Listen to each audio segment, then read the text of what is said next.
Okay, तो question number 1 है, problem number 1 chapter number 4 की कंसाइनमेंट अकाउंट की कि Bilal consign computer to Nasir for 2 lakh, 2 lakh के उसने कंप्यूटर कंसाइन किए बिलाल ने नासिर को। तो बिलाल हमारा कंसाइनर हुआ और कंसाइन हुआ हमारा नासिर। तो उसने 2 लाख के भेज दिए। तो हमारी एंट्रीज जनरल में ऐसे होती हैं, सबसे पहले हम उसका नाम लिखते हैं कंसाइनर का, जिसके बारे में जनरल बना रहे होते हैं। कंसाइनमेंट में ये सीन होता है कि हम चीज़ें बेचते हैं ऑन दी बिहाफ, हमारा एजेंट होता है कोई किसी भी कंपनी का सप्लायर, तो वो उसको सेल करता है। तो जब वो सेल करता है तो वो कमीशन बेस पे होता है। वो जितना हमारा स्टॉक सेल करेगा, हमारी आइटम्स सेल करेगा, उस बिहाफ पे उसको एक कमीशन हम तय कर देंगे, परसेंटेज या कि मार्जिन कर देंगे कि आप कितना सेल करोगे, आपको इतना मार्जिन या कमीशन मिल जाएगा। तो इस बिहाफ के ऊपर कंसाइनर और कंसाइनमेंट का रिलेशन बनता है। तो यहाँ पर प्रॉब्लम नंबर 1 में है कि बिलाल ने कंसाइन किए हैं कंप्यूटर 2 लाख के नासिर को, and he paid sundry expense, यानी कि बिलाल जो कंसाइनर है, कंसाइन करते हुए उसने आइटम्स बेचते हुए नासिर को 10,000 का खर्चा कर दिया। फिर Nasir sold the whole consignment for the 3 lakh, मतलब 2 लाख की कंसाइनमेंट आई है और 3 लाख की नासिर ने बेच दी है, जो उसका एजेंट है। अब Nasir spend 25,000 for godown rent. अब उसने भी एक्सपेंस किया गोडाउन, जो उसने आइटम्स भेजी हैं, कंप्यूटर्स भेजे हैं बिलाल ने, तो उसने गोडाउन में रखे हैं, तो उसका रेंट पे किया 25,000 रुपये। फिर Nasir is entitled to receive 10% commission on sale के। अब ये अब कंसाइनर की तरफ से तय हो गया है कि जब वो बेचेगा, कंसाइनमेंट भेजेगा, जो उसका सामान जो कंप्यूटर्स बेच देगा, तो उसके ऊपर उसको 10% कमीशन मिलेगा सेल पे। तो अब हमसे क्या रिक्वायर कर रहा है कि पास द जर्नल एंट्रीज के, जर्नल इसका बनाओ, ये सब जो भी ऊपर डिस्क्राइब हुआ है जो क्वेश्चन में है, उसकी एंट्रीज़ को जर्नल में नोट डाउन करो और कंसाइनमेंट अकाउंट की शीट प्रिपेयर करो। तो कंसाइनमेंट अकाउंट के अंदर जब ऐसे क्वेश्चन आते हैं तो सबसे पहले हम उसका एक जर्नल बनाते हैं। तो जर्नल 2 तरह के होते हैं, एक जर्नल होता है जर्नल बुक होती है जो कंसाइनर बनाता है, और दूसरा कंसाइनी बनाता है। और उनके अकाउंट, कंसाइनमेंट अकाउंट का एक लेजर बनता है कि जिसमें ये होता है कि हमें इतना हमारा माल गया, इतने हमारे एक्सपेंस हुए, सब कुछ लेस करने के बाद हमें प्रॉफिट क्या हुआ और लॉस क्या हुआ है। तो इस सब को हम एक जर्नल बुक में ऐड करते हैं थ्रू एंट्रीज।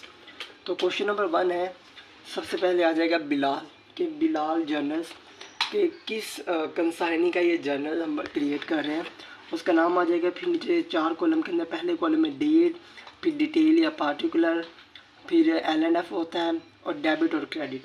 अब इसमें जो एंट्रीज होती हैं ना, वो कुछ ऐसी होती हैं कि एक टेबल के अंदर अगर हम कोई चीज़ अपनी लेफ़्ट साइड से यहाँ से स्टार्ट करते हैं तो वो हमारी डेबिट कंसीडर होती है, और अगर हम कुछ दरमियान से एंट्री हम ऐड करें तो वो हमारी क्रेडिट एंट्री काउंट होती है। इसमें सीन ये है कि जो भी हम एक्सपेंस करेंगे, मैं आपको बता दूँ जो बेसिक सी इसकी फिनोमेना बनता है कि जो चीज़ हमसे गई है, हमसे पैसे या कोई अमाउंट या कोई टाइटल या कोई आइटम हमसे गई है, तो वो हमारा एज ए क्रेडिट है। जो चीज़ हमसे जाती है वो क्रेडिट, जो हमें आती है वो डेबिट में कंसीडर होती है। तो चीज़ हमसे गई है तो वो क्रेडिट है, अगर आई है तो डेबिट है। Is that clear? Hope so.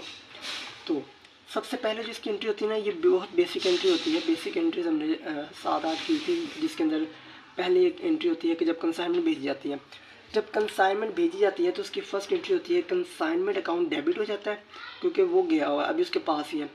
और गुड्स सेंट ऑन कंसाइनमेंट, ये हमारे पास क्रेडिट हो जाता है कि जो उसके पास जो चीज़ें, गुड्स, अशिया, जो अशिया है उसने सेंड कर दी है ऐसे कंसाइनमेंट। और इसकी अगर नोटेशन आ जाती है, notation being goods sent by consigner, जब कंसाइनर ने चीज़ें सेंड कर दी कंसाइनी को तो पहली एंट्री बनती है और वो डेबिट में आ जाएगा 2 लाख, और क्रेडिट में भी सेम एंट्री कि 2 लाख उसने भेज दिया कंसाइनी को, कंसाइनर भेज दिया।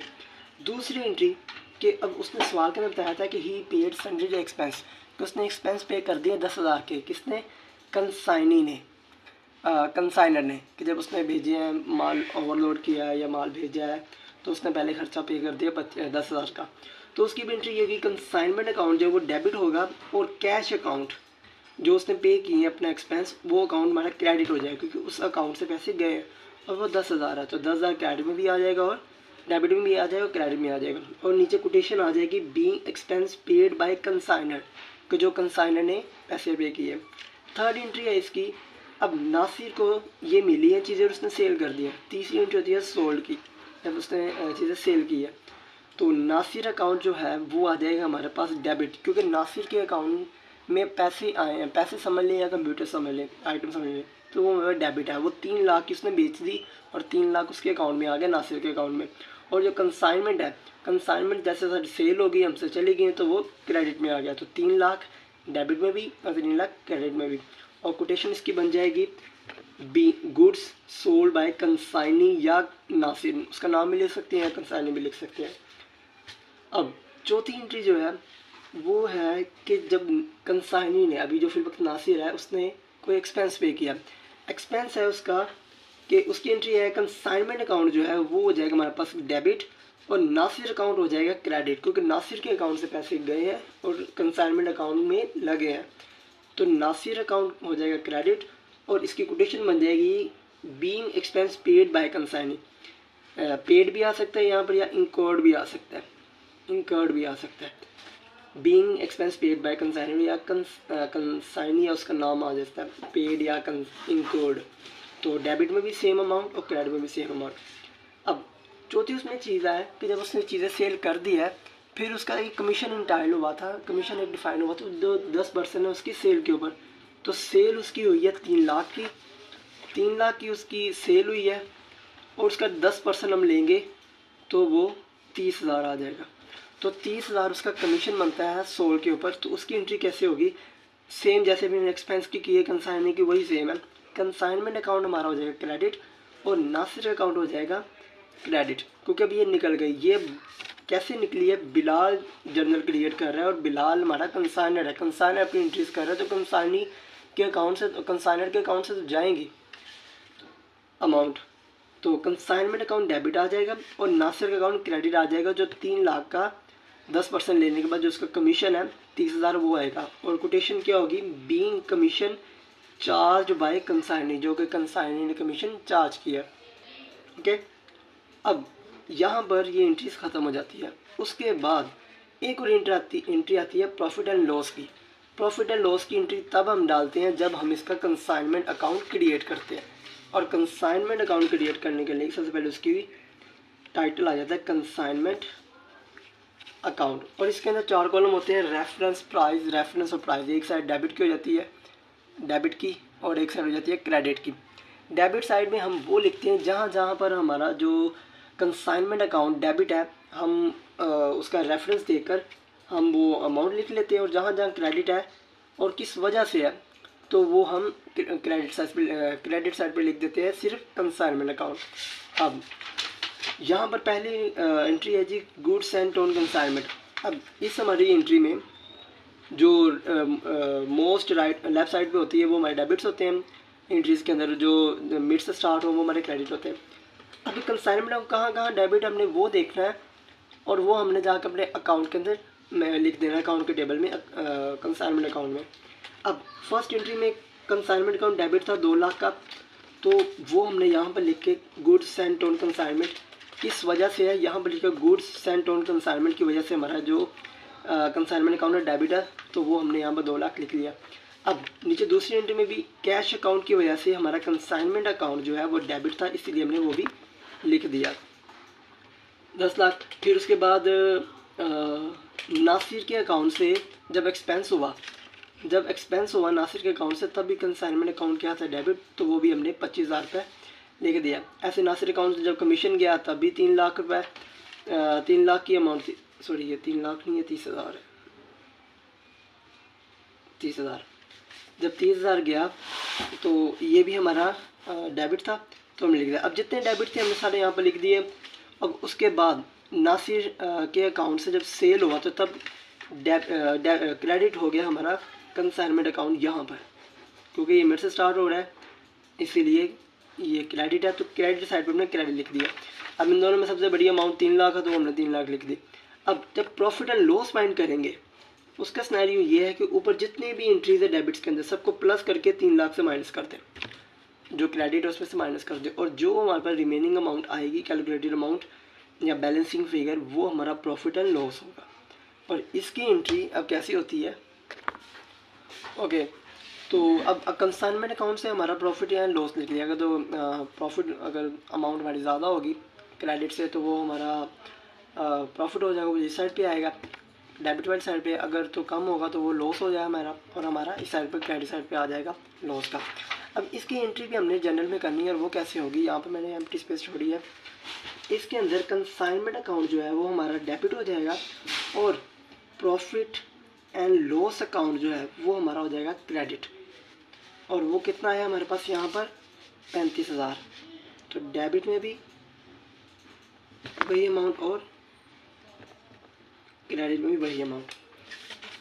तो ये कुछ 7 एंट्रीज है जो कि बहुत कॉमन है और हर सवाल में आएंगी।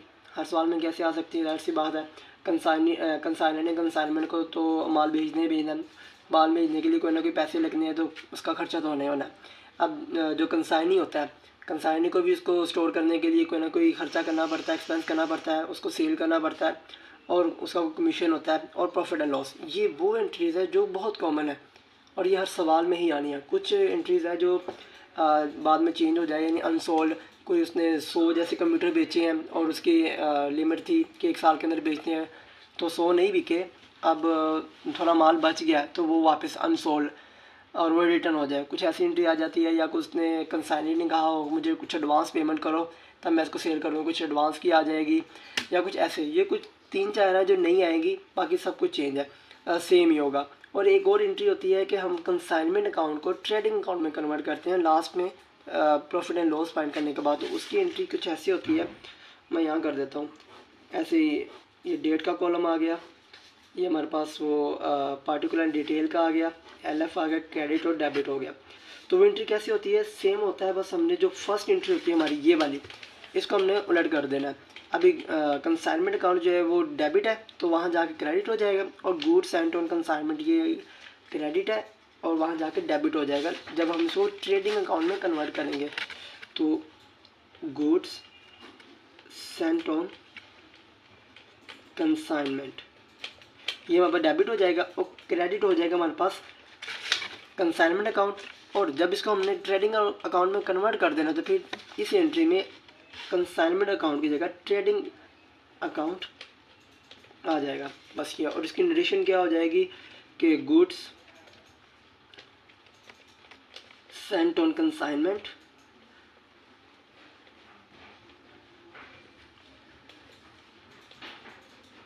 Transferred to trading account. यानी कि जो अकाउंट हमारे पास कंसाइनमेंट था उसको ट्रेडिंग अकाउंट में कन्वर्ट करने के लिए जब जस्ट फर्स्ट जो एंट्री है उसको हमने उलट कर देना है कि जो ट्रेडिंग अकाउंट है उसको हमने क्रेडिट ले लेना है या कंसाइनमेंट अकाउंट, और जो गुड्स हम सेंड करते हैं जो क्रेडिट में उसको डेबिट में कर देना है। और बस ऐसे हमारी आखिरी जो एंट्री है वो भी हो जाएगी। वैसे ही अमाउंट 2 लाख थी तो 2 लाख क्रेडिट में भी आ गई और डेबिट में भी आ गई। बस उसको ट्रेडिंग अकाउंट में कन्वर्ट करने के लिए फर्स्ट एंट्री जो है वो उसको उलट कर देना, बाकी सब कुछ सेम रहेगा। तो ये था हमारा क्वेश्चन नंबर 1 कंसाइनमेंट अकाउंट का।